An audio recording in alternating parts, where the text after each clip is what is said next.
Chapter 5. The Last of the Blind Man.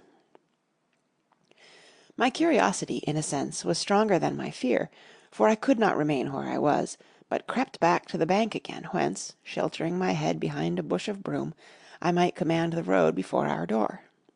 I was scarcely in position ere my enemies began to arrive, 7 or 8 of them, running hard, their feet beating out of time along the road, and the man with the lantern some paces in front. 3 men ran together, hand in hand, and I made out, even through the mist, that the middle man of this trio was the blind beggar. The next moment his voice showed me that I was right. "Down with the door!" he cried. "Aye, aye, sir," answered 2 or 3, and a rush was made upon the Admiral Benbow, the lantern-bearer following, and then I could see them pause, and hear speeches passed in a lower key, as if they were surprised to find the door open. But the pause was brief, for the blind man again issued his command. His voice sounded louder and higher, as if he were afire with eagerness and rage. "In, in, in!" he shouted, and cursed them for their delay. 4 or 5 of them obeyed at once, 2 remaining on the road with the formidable beggar. There was a pause, then a cry of surprise, and then a voice shouting from the house, "Bill's dead!" But the blind man swore at them again for their delay. "Search him, some of you shirking lubbers, and the rest of you aloft and get the chest," he cried. I could hear their feet rattling up our old stairs, so that the house must have shook with it. Promptly afterwards fresh sounds of astonishment arose. The window of the captain's room was thrown open with a slam and a jingle of broken glass, and a man leaned out into the moonlight, head and shoulders, and addressed the blind beggar on the road below him. "Pew!" he cried. "They've been before us. Someone's turned the chest out alow and aloft." "Is it there?" roared Pew. "The money's there." The blind man cursed the money. "Flint's fist, I mean," he cried. "We don't see it here nohow," returned the man. "Here, you below there, is it on Bill?" cried the blind man again.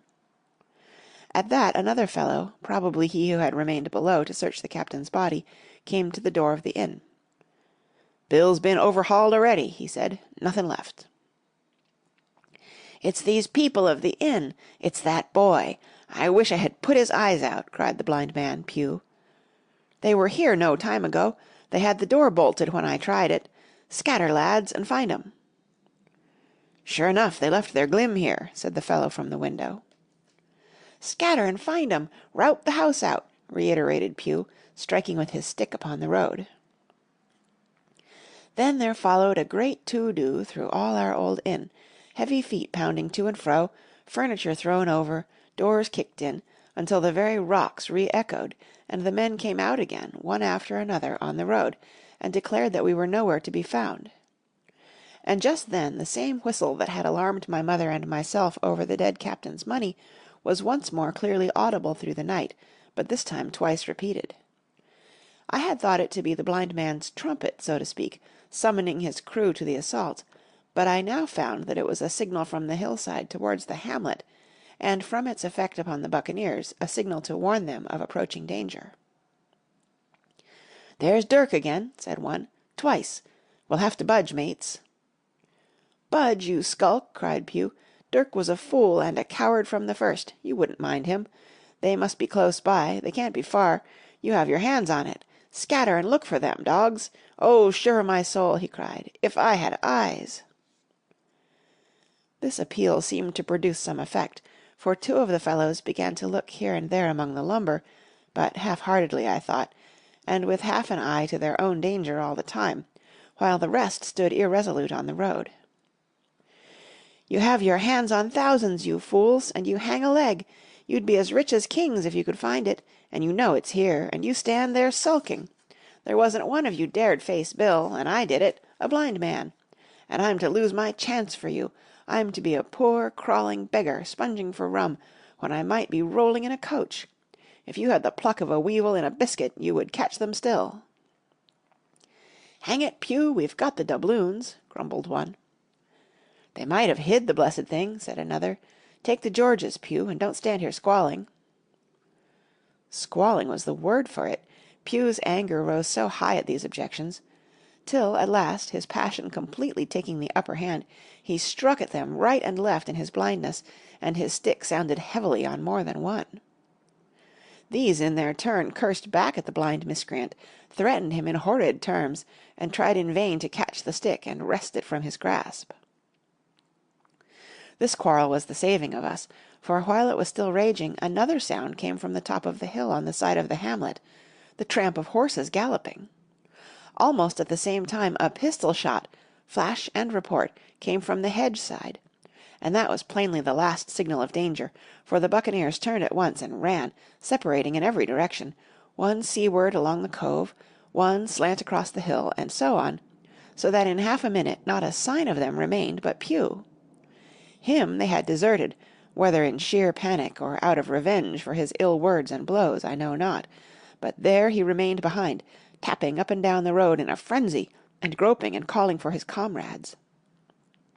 Finally he took a wrong turn, and ran a few steps past me, towards the hamlet, crying, "Johnny, Black Dog, Dirk," and other names.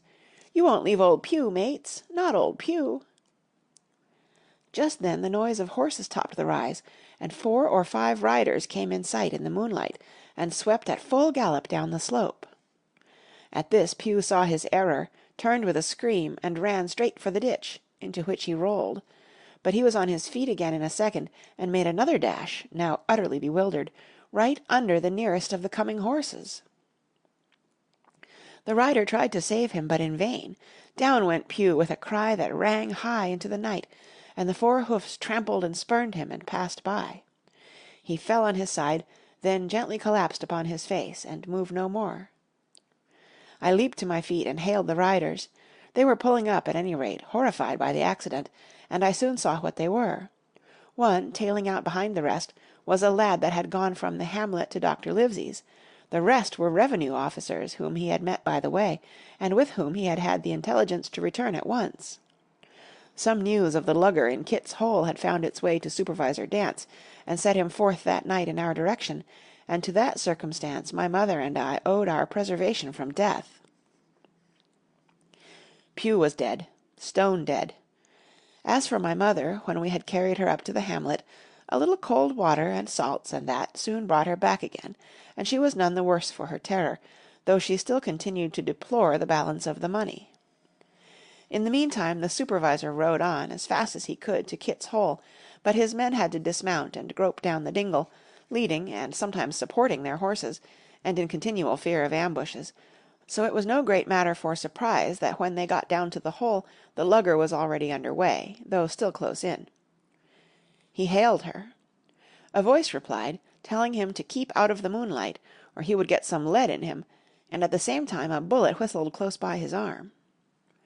Soon after the lugger doubled the point and disappeared. Mr. Dance stood there, as he said, like a fish out of water, and all he could do was to despatch a man to B to warn the cutter. "And that," said he, "is just about as good as nothing. They've got off clean, and there's an end. Only," he added, "I'm glad I trod on Master Pew's corns," for by this time he had heard my story. I went back with him to the Admiral Benbow, and you cannot imagine a house in such a state of smash. The very clock had been thrown down by these fellows in their furious hunt after my mother and myself, and though nothing had actually been taken away except the captain's money-bag and a little silver from the till, I could see at once that we were ruined. Mr. Dance could make nothing of the scene. "They got the money, you say? Well then, Hawkins, what in fortune were they after? More money, I suppose?" "No, sir, not money, I think," replied I. "In fact, sir, I believe I have the thing in my breast pocket, and to tell you the truth, I should like to get it put in safety." "To be sure, boy, quite right," said he. "I'll take it if you like." "I thought, perhaps, Dr. Livesey—" I began. "Perfectly right," he interrupted, very cheerily, "perfectly right, a gentleman and a magistrate. And, now I come to think of it, I might as well ride round there myself and report to him or Squire. Master Pew's dead, when all's done, not that I regret it, but he's dead, you see, and people will make it out against an officer of His Majesty's revenue, if make it out they can. Now, I'll tell you, Hawkins, if you like, I'll take you along." I thanked him heartily for the offer, and we walked back to the hamlet where the horses were. By the time I had told Mother of my purpose they were all in the saddle. "Dogger," said Mr. Dance, "you have a good horse. Take up this lad behind you." As soon as I was mounted, holding on to Dogger's belt, the supervisor gave the word, and the party struck out at a bouncing trot on the road to Dr. Livesey's house. End of chapter 5.